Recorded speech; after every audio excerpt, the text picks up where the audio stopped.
সীমান্তে থামছে না উত্তেজনা। বিজিবির কঠোর অবস্থানে বেনাপোল সীমান্তের শূন্য রেখায় আটকে থাকাদের ফিরিয়ে নিয়েছে বিএসএফ। তবে রাতের আঁধারে জয়পুরহাট সীমান্তে কাঁটা তারের বেড়া দেওয়ার চেষ্টা হয়েছে, সেখানেও বাধা দিয়েছে বিজিবি। আর সাতক্ষীরায় বসন্তপুর সীমান্ত বিএসএফের গুলিতে আহত হয়েছে 2 বাংলাদেশি। 3 দিন ধরে যশোর সীমান্তের শূন্য রেখায় আটকা ছিলেন নারী শিশুসহ বেশ কয়েকজন। আরও 1.5 শতাধিক মানুষকেও সীমান্তে জড়ো করে পুশিং চেষ্টার অভিযোগ ওঠে বিএসএফের বিরুদ্ধে। শেষ পর্যন্ত বিজিবির কঠোর অবস্থানে তা সম্ভব হয়নি। প্রতিরোধ গড়ে তোলেন এলাকাবাসীও। পরে সবাইকে সরিয়ে নিতে বাধ্য হয় বিএসএফ। পুশিংয়ের মাধ্যমে কিছু লোক বাংলাদেশে পাঠানোর চেষ্টা করছিল। আমাদের তৎপর ছিল বিজিবি, তারা সবসময় তৎপর থাকে এবং দেশের জন্য কাজ করছে, তারা এটা রুখে দিয়েছে। ভারত থেকে আসছে, ও তো বাংলাদেশের না, ওদের তো কোনো কাগজপাতি নাই। তারা কিন্তু কখনোই সীমান্ত রেখা ক্রস করতে আমরা দেইনি।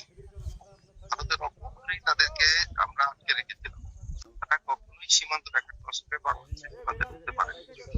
বিজিবি তার ডিউটিতে যেরকম ছিল সেরকম তার টহল যেরকম থাকার কথা ঠিক সেরকমই আছে। অশান্ত জয়পুরহাটের 5 বিবি পূর্ব উচনা ঘোনাপাড়া সীমান্ত।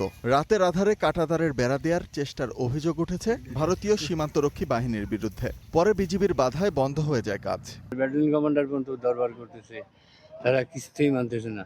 হয়তো 2-1 দিন সময়ের জন্য চুপচাপ থাকে, আবার শুরু করে তারা। মাথা দেশে বন্ধ করে চলে গেছে, এইটাই কাজ সারা দিয়ে চলে গেছে। যত রকম তথ্য আছে মিডিয়া সেলের সাথে যোগাযোগ, আমি নাম্বার দিচ্ছি, প্রয়োজন হলে ওনার সাথে কথা বলে। গুলির ঘটনা ঘটেছে সাতক্ষীরার কালীগঞ্জের বসন্তপুর সীমান্তে। বিএসএফের গুলিতে 2 বাংলাদেশি আহত হয়েছেন। পশ্চিমবঙ্গে ক্ষমতার পালাবদলের পর থেকেই আতঙ্কে সীমান্তের মানুষ। টহল জোরদার করেছে বিজিবি। শোভন মাহমুদ খান, স্টার নিউজ।